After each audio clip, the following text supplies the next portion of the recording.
Hi, I'm Shannon from houseimprovements.com, and in this video I want to show you how to use a belt sander. Belt sanders really haven't changed for a long time. There's really not much to change. They're a pretty simple tool, really. So I'm just going to show you the few adjustments there is on them and how to change the sanding belt, and even we'll talk maybe a little bit about the grits of the sanding belts. So portable belt sander, pretty basic unit. You're going to have a dust bag pretty much always that clips on and off of the sander itself. I've never seen a cordless model. I've only ever seen corded models, so I don't think that's anything to be aware of. As I turn it around here, you can see that the belt sander, it's so simple. There's just a trigger on it. There's a bit of usually going to be a button you have to push before you pull the trigger, just kind of like a trigger lock, that sort of thing. Belt sanders are really good in trying to smooth out larger surfaces or flatten out surfaces. This type of sander, you aren't going to go and sand your hardwood floors down in the front room or anything like that. It's much too small for that. You might be able to use it against the walls in a few spots and that sort of thing, but it's not really made for that big of an application. There's special sanders for that. So this is going to be, you know, on a smaller project or something, you just got a rough surface that you want to sand down, and you can always, like any sander, start with a coarser grit, which in a belt sander, you know, would be 50 or 60 grits, and work your way down to about 220 or whatever smoothness you want to get your project to. The really only main thing you need to know with the belt sander before you get started with it is choosing your right grit of sandpaper, which we just talked about. So that depends a little bit on your project. To change the belt sander, most of them are all the same, or I mean to change the sanding belt, most of them are all the same. You're going to have a tensioner that releases the tension right there so that the belt will slide off, and then you're going to put on the appropriate sanding paper that you wanted to use. Now, as you look inside the belt here, there's a bit of information that's written on the belt. Right here is your grit, so there's going to be a number there, like 220, 50 in this case, that gives you your grit. This, I think, is just their part number. And then most are going to have a direction related arrow. The arrow will point either way, which means the belt can turn either way, so you don't have to really worry about it. In this case, this belt must rotate one certain direction. So that means in my case, I need to turn it around, right? Because when the belt is in there, it is turning this direction. If you put the sander down running, it would want to take off forward. Okay, so get your belt orientated the right direction for the direction of the sander is turning, which they'll all be the same. Simply just work it around the two wheels there, push it on basically all the way, and then push closed your tensioner. Now, that isn't the end of it. A lot of times it will be, but there's going to be times when you first turn the sander on, you need to look how the belt is tracking to make sure it's not tracking way over tight here where it can get snagged and ripped, or way off this side where it's not really on the drum rollers there. So I've got to plug the sander in to check that. So just make sure it's up off the surface. Just about all of them have a piece on the back here that basically collects the dust and helps direct it into the bag, but it also gives you a surface that you can set the sander down on without the belt touching the table. So I plugged it in. I want to check the tracking, so I'm just going to squeeze the trigger, keeping both hands on the sander and keeping my my body kind of back from this.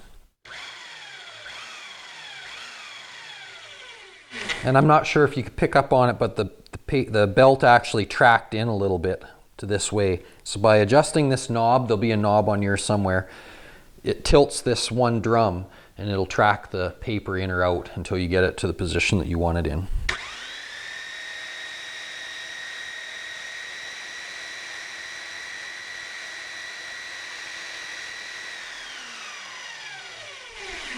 So it moved a little bit. Let me just do that again.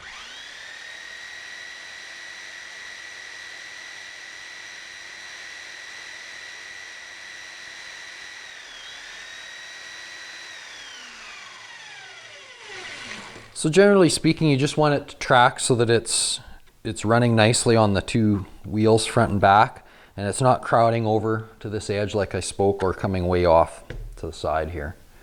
Okay, so once you have your paper all on there and tracked properly, and you're ready to start your project, if you're doing a fair bit of sanding, you're going to want just a basic dust mask like this, just for some lung protection more than anything.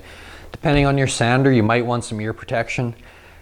I don't know, in my opinion, you really don't need eye protection, but I guess with the amount of dust floating around, that wouldn't hurt either. So I'm just going to throw my eye protection on, and I'm just going to kind of show you a little bit here on how to use the sander on a piece of wood like this. I've just got a chunk of 2x4. So you want to basically start with your sander sitting on the wood that you're doing, squeeze the trigger, and once you've squeezed the trigger, you don't want to just stop in one spot and let the sander sit, because it's, depending on how coarse your sandpaper is, it's going to quickly wear a groove or a spot there.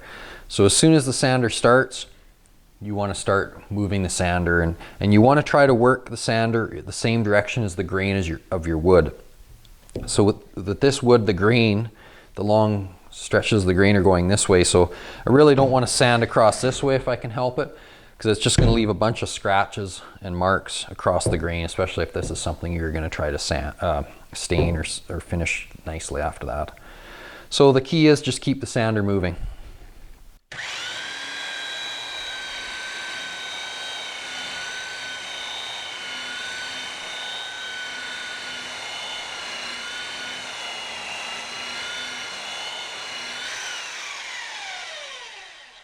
The other key is keeping the sander as flat as possible on the work surface, so you're not tipping it one way or the other, because it's just going to, cut a groove in there or sand it unevenly. So if you kind of look at this piece of wood, as I started to sand, because we've got, this is a 4-inch, I don't know, 4x24, I think they call it, sander. So it's got a 4-inch wide belt, or well, actually it isn't a 4-inch. It's a 3-inch wide belt, sorry, it's a 3x24. You want to keep it flat on the surface, and you can kind of see, because this wood was kind of aged, we can easily see that it was sanding more along the two sides, because it started to change the color there. There's a little bit of a bump here, a couple scratches. You can kind of tell where it sanded more than in these other areas that are still a little bit darker. So when you're sanding your project, usually those are good indications as well of how well of a job you're doing, or whether it's flat or not. And you can also, this isn't very cupped, but you can also use straight edges and those sorts of things to just see how you're doing as far as flattening out the surface you're working on. A lot of times you're just trying to get something worked down to a point where it's not super rough, and you can switch to a finer purpose sander after that. So I think that's about all I can tell you. I guess, like always, have it unplugged when you're changing your paper and that sort of thing. Don't set it down on a surface when it's running, if it's a surface you aren't trying to sand, because it'll leave a mark for sure. Those sorts of things, this is going to hurt if it rubs on your leg or something, so just be careful when using it so it doesn't harm yourself or harm somebody else. So I think that's all I can really say. If you like our video, give me the thumbs up. Click just below the video here.